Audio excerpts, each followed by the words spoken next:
안녕하세요. 종목 분석을 누구보다 디테일하게 디테일스탁입니다. 오늘의 주제는 에코프로 HN 급등 후 대응 전략에 대한 내용입니다. 지금은 이제 더 오를까 안 오를까, 익절해야 할까 계속 들고 가야 되나가 고민되는 시점입니다. 상한가는 치지 못했어도 충분히 올라오긴 했으니까요. 적어도 지금의 가격이 올해 가격 중 가장 높은 가격이라던가 그러진 않을 거라고 생각하지만 지금까지 많은 상승을 했으니 어느 정도 비중 조절에 대한 생각을 해야 될 시점이라고 봅니다.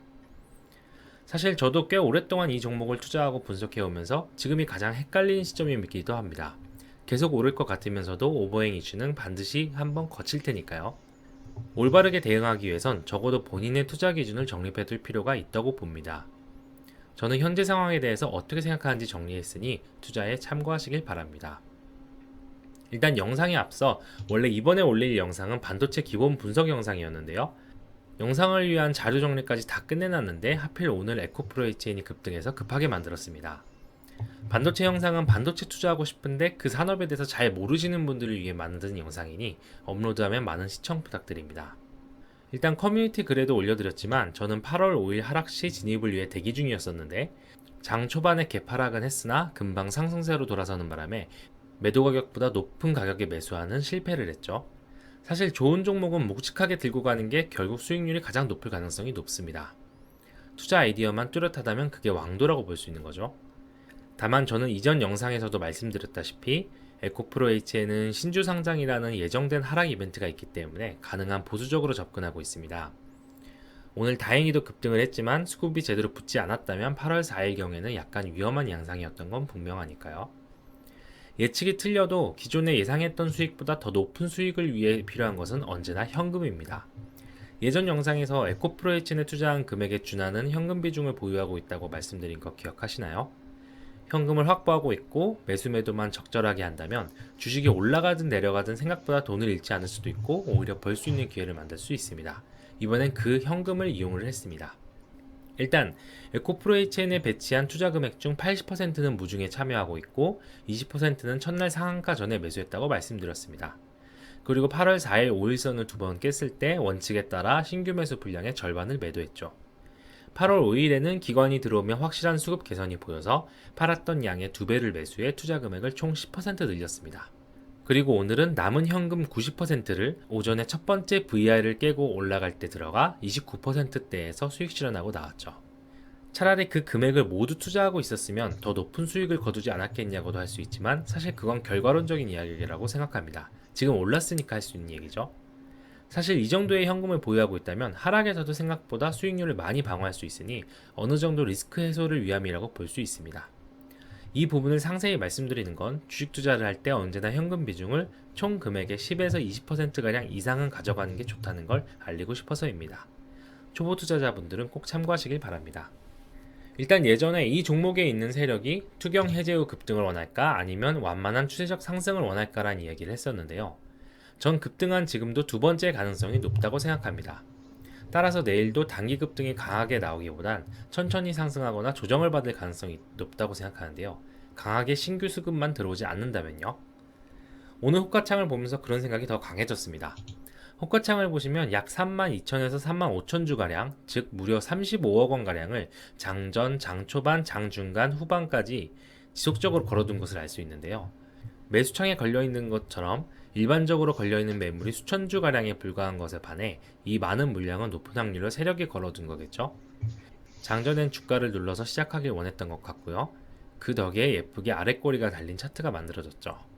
이후에 매도 호가를 만들어 놓은 것엔 어떤 이유가 있는 걸까요? 보시면 오늘 분봉상 차트는 급등치고는 상당히 건전하게 올라간 것을 알 수 있습니다. 일반적으로 상한가를 친다면 장초반 급등하다 오후가 되기 전에 상한가를 치고 매수 잔고가 걸리며 급등 후 윗꼬리를 만들 때는 순간적으로 강하게 올라갔다가 차익 실현 후 물량이 빠지게 되죠. 그런데 오늘 에코프로 HN의 차트는 경사도 완만하게 올라간 편이고 매물대도 꽤 고르게 분포되어 있습니다. 특히 20% 초반대에서 오랫동안 행보하면서 많은 매물이 쌓이게 됐죠. 오늘 하루 거래량의 46%가 이 가격대에서 이루어졌습니다. 이 가격대는 앞으로 지지선으로 작용할 가능성이 높습니다. 이보다 낮은 가격에서 매수한 사람들은 익절폭이 줄어들면 쉽게 익절하겠지만 이 가격대에서 매수한 사람들은 조금만 떨어져도 손절이 될 테니까요. 물론 그 지지대가 뚫리면 엄청난 투매가 나올 수 있는 자리이기도 합니다. 일단 세력이 상한가를 만들고 싶지 않았던 건 분명해 보입니다. 이 물량을 털고 싶어서 호가창에 올린 거였다면 상한가가 완성된 후 매수 잔고가 쌓이는 걸 기다렸다가 매도하는 게 훨씬 이득이었을 테니까요. 굳이 상한가에다 저렇게 걸어둘 필요는 없었다고 봅니다. 결국 체결도 되지 않았고요.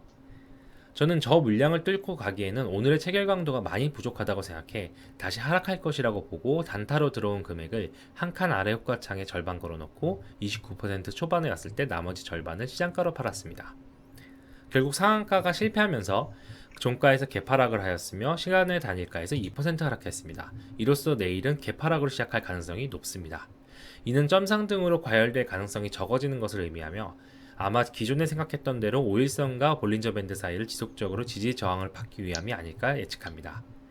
투매가 나온다면 5일선이 꽤 멀어지더라도 갈 수 있겠죠. 며칠 전에 우리가 경험했듯이요. 어쨌거나 장기로 봤을 때는 우상향이라고 생각합니다. 게다가 지난번과 달리 이번에는 상당히 많은 수급이 붙었습니다. 거래량이 2,400억으로 거의 무증전 수준이 되었네요. 즉 개파락으로 시작하더라도 양봉 마감의 가능성이 상당히 높을 수 있습니다. 물론 실제로 어떻게 될지는 아무도 예상하지 못하는 거지만요. 수급을 자세히 보면 지난주까지 개인과 투신이 주로 매매를 했다면 오늘 가장 눈에 띄는 주체는 외국인입니다. 무려 7만 주를 순매수했네요. 지난주에는 매수 매도 자체에 참여를 거의 안 했는데 오늘은 매도도 적극적으로 했지만 매수량이 엄청나게 증가했습니다. 새로운 수급이 들어왔다고 볼 수 있습니다. 증권사 창구별로 보시면 순매수가 컸던 창구는 한국투자, 순매도가 컸던 창구는 KB증권과 맥쿼리네요. 장 종료 후 단일 계좌 거래량 상위 종목으로 투자 주의가 새로 붙었는데 이때 투자자가 외국인이었습니다. 즉 오늘 가장 큰 매수 주체였던 외국인은 한국투자증권 창구를 통해 진입했다고 추측할 수 있을 것 같습니다. 거래량 기준으로 가능성이 있는 다른 창구들은 순매수량이 마이너스이거나 0에 가까우니까요. 한국투자증권을 통해 오늘 매수가 들어왔던 거래량을 산점도로 보시면 좌측과 같습니다. 소액 거래가 된 부분은 개인 투자자일 테고 X축에서 멀리 떨어진 거래량들이 아마 외국인들의 거래량이겠죠. 50억, 30억, 15억 등 큰 거래가 이루어진 것을 볼 수 있습니다. 이들 거래는 대부분 12만원보다 위에 위치해 있으며 금일 등락을 기준으로 플러스 17% 이후에 매수했다고 볼 수 있겠네요. 한국투자증권을 통한 총 금액은 176억 원가량 순매수였고 평단은 13만 900원 가량이었습니다. 이들은 무중 이후에는 오늘 처음 진입했기 때문에 이들의 평단은 아마 앞으로 강한 지지 포인트가 되지 않을까 싶습니다.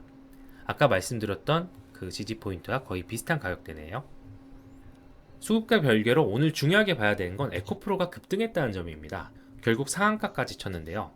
에코프로 HM보다 더 급한 기울기로 상한가를 치고 잠시 상한가가 풀리긴 했으나 장 종료까지 유지했네요. 이는 장 시작 전 기관 보고서의 영향인 것 같습니다. 오늘 에코프로 BM의 보고서가 워낙 많아서 그 종목도 급등했는데 에코프로의 경우 적정 가치가 2.8조라는 보고서가 나왔네요.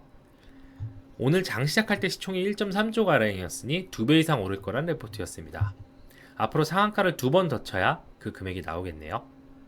결정타는 11시경 나온 이 뉴스라고 볼 수도 있겠습니다. 그럼 이게 에코프로의 대주주가 의도한 결과일까요? 전 당연히 아니라고 봅니다. 일단 지난주 에코프로는 대차 잔고가 꾸준하게 들어 발행 주식 대비 굉장히 많은 대차 잔고를 가지고 있었습니다. 공매도량도 조금씩 늘어 잔고가 쌓이고 있는 상황이었죠. 그래서 차트상 조금씩 수렴하는 상황이 만들어지며 하락으로 갈 수 있는 가능성이 있었는데 유한타증권의 저 보고서 하나로 상황이 완전히 급변해버린 것 같습니다. 모든 기관이 한 몸이 아니기 때문에 여러 가지 의견이 있는 건 당연히 맞는 이야기이고 사실 에코프로가 저평가였던 것도 사실이기 때문에 보고서 이야기는 충분히 맞는 이야기입니다. 에코프로 HN처럼 오버행 리스크가 있는 것도 아니라 쉽게 상한가를 간 것 같습니다. 게다가 앞으로 개인 수급이 더 많이 들어오게 되면 단기적으로는 공매도 쇼커버링이 발생할 수도 있겠네요. 그렇다고 하더라도 두산 인프라코어와 같은 상승을 기대하기는 어렵습니다. 그때처럼 공매도 잔고 상환에 기한이 있는 게 아니니까요. 반면 에코프로 H에는 8월 20일 전에 차익 실현 매물이 어쨌거나 나올 수밖에 없기 때문에 상한가를 못 간 부분도 있을 겁니다. 그렇다면 에코프로가 올라갔으니까 에코프로 H엔도 키맞춤을 하면 무조건 오르게 될까요? 저는 아니라고 생각합니다. 가격의 비율이 중요한 건 지금 가격이 아니라 유상증자 현물 출자를 할 때의 가격 비율이기 때문입니다. 유한타증권 레포트엔 중요한 정보가 하나가 있는데요. 지분 수합이 아마 9월에서 10월경 이뤄질 거라는 부분입니다. 절차상 필요한 기간이 있어야 하기 때문이란 이유였죠. 그렇다면 신주 상장이 8월 21일인 점을 고려했을 때 에코프로 H의 가격은 그 바로 직후부터 높은 수준에 머물러 있어야 하며 에코프로의 경우 출자가 결정된 후에 가격이 결정되기 때문에 그동안 내려가기만 하면 됩니다. 예상 가능한 시나리오는 에코프로는 지금부터 엄청난 과열이 시작됐다가 조정을 받게 되고 에코프로 H는 적절하게 상승하다가 신주 상장일 이후 대세 상승으로 접어드는 겁니다. 차트상으로만 봐도 에코프로는 모든 지지선에서 멀리 떨어진 차트가 되었지만 에코프로 H는 볼린저 밴드에 딱 걸쳐진 모양을 완성했네요. 급등 후 긴 윗꼬리 음봉이 발생하게 되면 어느 종목이든지 긴 조정이 발생하게 됩니다. 전 에코프로는 그런 길을 걷지 않을까 싶은데요. 에코프로 H는 일부러라도 그런 과열을 안 만들지 싶습니다. 다만 에코프로 H의 경우도 수급이 지나치게 몰리면 마찬가지 현상이 발생할 수 있습니다. 이 부분은 예측이 조심스러울 수밖에 없겠네요. 양쪽 모두 어느 정도 과열 양상이 보이면 현금화가 답입니다. 이 일봉상 긴 윗꼬리가 나온다면 전액 현금화해도 될 정도로 많이 올랐습니다. 에코프로 H의 경우 8월 20일 오버행이 이미 결정되어 있으므로 앞서 현금화한 비중을 그때 저가 매수로 누려도 좋을 것 같습니다. 이 내용도 포함해 내일부터의 투자 전략은 두 가지 방향으로 설정할 수 있겠습니다. 방어적인 성향과 공격적인 성향으로 나눠서 말입니다. 방어적으로 투자할 경우 지금 가격도 좋고 내일부터 피크 신호가 나올 때마다 분할 매도하는 겁니다. 익절은 언제나 정답이기도 하고 지나친 욕심을 부리지 않고 보수적으로 접근하는 거죠. 지난 상한가 날 이후 물릴 수 있었던 그런 상황을 피하는 데 적절한 방법입니다. 그리고 현금화한 금액으로 8월 20일 이후 저가 매수를 노리는 거죠. 공격적으로 투자할 경우 장 초반에 흔드는 양상이 나올 때 매수하고 고점 신호 시 비중을 줄이면서 지속적으로 투자에 참여하는 겁니다. 내일 같은 경우 아까 말씀드린 외국인 신규 수급 세력의 평단을 고려해 봤을 때 12만원대에서 반등 시작하면 매수하는 거죠. 이처럼 그날그날의 수급에 대한 지지와 저항을 보면서 적극적인 투자를 참여하다 지지선 이탈로 판단될 경우 전액 현금화하는 방법입니다. 그러나 직장인이 하기엔 좋지 않은 방법이라고 생각합니다. 어쨌거나 이제부터는 매도 심리가 더 강해질 수 있는 시기입니다. 과열 급등도 그렇고 오버행 문제도 있으니까요. 공격적으로 들어가든 방어적으로 들어가든 가장 중요한 건 분할 매수와 분할 매도입니다. 저점 매수, 고점 매도를 다 챙겨가면서 뼈까지 다 발라먹을 생각을 하는 것보다 장기로 투자했을 때 하락하더라도 마음이 흔들리지 않을 정도의 비중만 남겨놓고 적당히 수익 실현하기를 권합니다. 의외로 그런 투자가 수익률이 가장 높을지도 몰라요. 이상 디테일 스탁이었습니다. 영상 시청해주셔서 감사하고 좋아요, 구독, 알림 설정 부탁드립니다. 감사합니다.